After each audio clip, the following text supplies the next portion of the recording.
ஜன்ய ராகங்களை மேலும் 3 பிரிவுகளாக பிரித்து பார்க்கலாமா? அதில் எந்தெந்த பிரிவு வருதுன்னா உபாங்க ராகம், பாஷாங்க ராகம், வக்ர ராகம். இல்லை உபாங்க ராகம் என்ன ரொம்ப தெளிவாக, அதாவது எளிமையாக நான் சொல்லணும்னா, தாய் ராகத்தில் என்னென்ன ஸ்வரங்கள் இருக்கோ அது அப்படியே வரும். அது வந்து உபாங்க ராகம். இதுக்கு நம்ம ரொம்ப எடுத்துக்காட்டு என்ன, ரொம்ப ஃபேமஸான ராகம் வந்து மோகன ராகம்.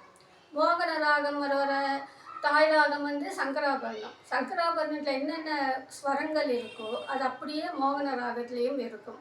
இது வந்து உபாங்க ராகத்துக்கு ஒரு சிறந்த எடுத்துக்காட்டு. அடுத்தது வந்து பாஷாங்க ராகம்.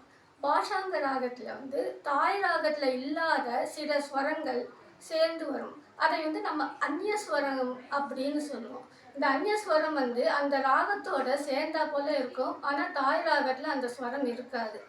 இந்த அந்நியஸ்வரம் வரும் ராகத்தில் நம்ம ரொம்ப ஃபேமஸாக நம்ம கேட்டிருக்கிற ராகம் வந்து காப்பி ராகம்.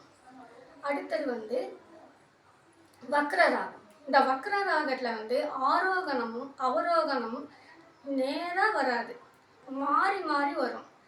அந்த மாறி மாறி வரும்போது சகரிக அப்படின்னு மாறி வரும்போது அது வந்து வக்ர ராகம்னு சொல்லுவோம்.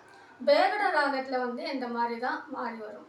ஆனந்த பைரவி ராகத்திலையும் ஆரோகணம் அவரோகணம் ஸ்வரங்கள் மாறி மாறி வரும். இதை வந்து நம்ம வக்ர ராகம்னு சொல்லுவோம். இந்த வீடியோவில் நம்ம இதுவரைக்கும் தெரிஞ்சுக்கலாம். இதை பற்றி மேலும் விரிவாக அடுத்த வீடியோவில் பார்க்கலாம். நன்றி, வணக்கம்.